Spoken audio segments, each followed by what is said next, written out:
Video ক্লাসে। তো আজকে আমি যে বিষয়টি নিয়ে আলোচনা করব সেটা হলো অষ্টম শ্রেণীর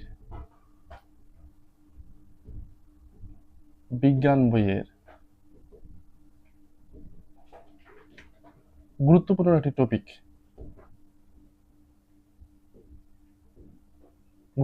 একটি টপিক নিয়ে আলোচনা করব।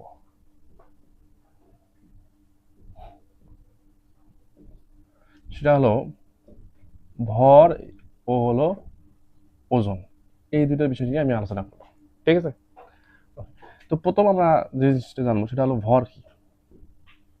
ভর, ঠিক আছে। তো আজকে আমি যে ভিডিওটা আমি করতেছি এটা যদি তোমরা সবাই দেখো মনোযোগ দিয়ে, তো ভর এবং ওজন সম্পর্কে যদি কোনো তোমাদের প্রশ্ন থেকে থাকে তাহলে এই জিনিসটা একদম ক্লিয়ার হয়ে যাবে আজকে। ঠিক আছে, তো আমরা কিন্তু এই দুইটা জিনিসকে গুলিয়ে ফেলি। কিরকম সেটা দেখো, আমরা ভর এবং ওজনকে একত্রে করে ফেলি। যে কোনো জায়গায় গেলে আমরা যদি কোনো জিনিস কিনি, বলি যে ওজন আমাকে এত এত ওজনের একটা বস্তু দাও, আসলে ভর আর ওজন কিন্তু এক জিনিস না, পার্থক্য আছে। ঠিক আছে, পার্থক্য বলতে অনেক পার্থক্য আছে। তো এই বিষয় নিয়ে আমি আলোচনা করবো আজকে। ভর, প্রথম যে বিষয়টা হলো সেটা হলো ভর। তো ইংরেজিতে এটা বলা হয় ম্যাস। তো ভর বিষয়টা কি? ভর হলো যে কোনো বস্তুর মধ্যে মোট যে পদার্থ আছে, কোনো বস্তুটা যে সকল উপাদান দ্বারা গঠিত, এই সকল উপাদানগুলোর মোট পরিমাণটাকে বলা হয় কি তার ভর। কোনো বস্তুর যে মোট পদার্থ আছে, মোট পদার্থ দ্বারা যে গঠিত, এই মোট পদার্থগুলোকে আমরা বলবো কি তার ভর। অর্থাৎ কোনো বস্তুর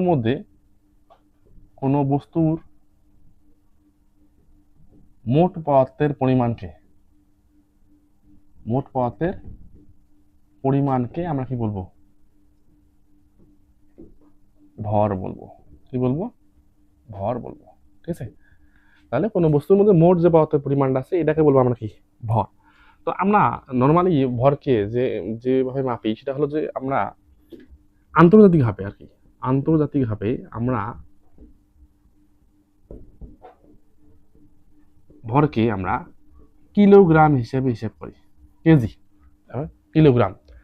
অর্থাৎ কিলোগ্রাম কম যদি হয় তাহলে আমরা গ্রামে হিসেব করি। ঠিক আছে, গ্রামে হিসেব করি। এবং যদি আমরা একটু বেশি পরিমাণে বস্তু হিসেব করতে চাই, অনেক বড়, তখন আমরা কিসে টন, টনে হিসেব করি, মেট্রিক টনে হিসেব করি। ঠিক আছে, এইভাবে কিন্তু আমরা হিসেব করি।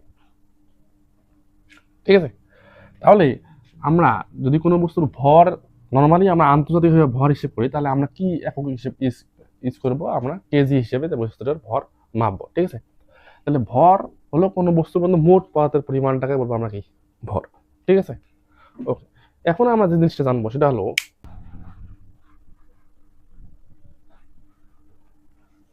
এখন আমরা ওজন সম্পর্কে একটু জানবো।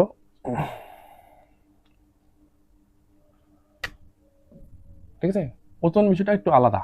ওজনকে আমরা ইংরেজিতে বলি ওয়েট। ওজন, ওজন, ওজনের একটা ইকুয়েশন আছে, ডাব্লিউ ইকুয়াল এমজি।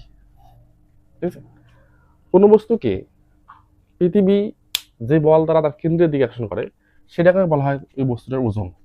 সেটাকে বলবো আমরা কি বস্তুটার ওজন। অর্থাৎ কোনো বস্তুর কোনো বস্তুর ভর, আমরা যদি কোনো বস্তুর ভরকে যদি আমরা 1 কেজি বলি, তাহলে এই বস্তুটার ওজন হবে এর সাথে আমরা অভিকর্ষ ত্বরণ গুণ করব। গুণ করলে তাহলে আমরা কি পাবো? ওজন পাবো। এবং ওজন কিন্তু একটা বল, ওজন কিন্তু একটা কি বল। তাহলে কোনো বস্তুর আমরা যে ভরটা আছে এই ভরের সাথে যদি আমরা জি গুণ করি, জি মানে হলো অভিকর্ষ ত্বরণ, আমি গত ক্লাসে অভিকর্ষ ত্বরণ সম্পর্কে বোঝাইছি।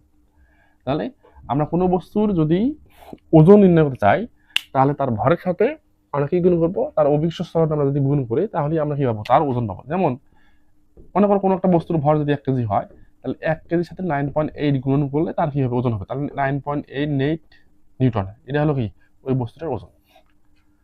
তাহলে কোনো বস্তুর ওজন নির্ণয় করতে গেলে তার ভরের সাথে আমরা কি গুণ করবো? অভিকর্ষ ত্বরণ গুণ করবো, তাহলে আমরা তারা কি পাবো?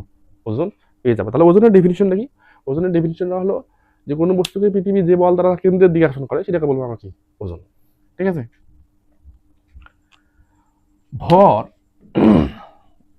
আমরা যে ভর হিসেব করলাম, যে মনে করো একটা বস্তুর ভর 50 কেজি। ঠিক আছে, ভর কিন্তু কখনো পরিবর্তন হয় না। একটা বস্তুর ভর তুমি পৃথিবীতেও যেটা থাকবে, অন্য জায়গায় নিয়ে গেলেও সেই বস্তুটার ভর কিন্তু সেমই থাকবে, ঠিক আছে? তাহলে ভর কি কখনো কি পরিবর্তন হয় না, কিন্তু ওজনের কি হয়? পরিবর্তন হয়। অর্থাৎ ওজনের কি হবে? পরিবর্তন হবে। একটা বস্তুর ওজন এক এক জায়গায় একরকম হতে পারে, ঠিক আছে?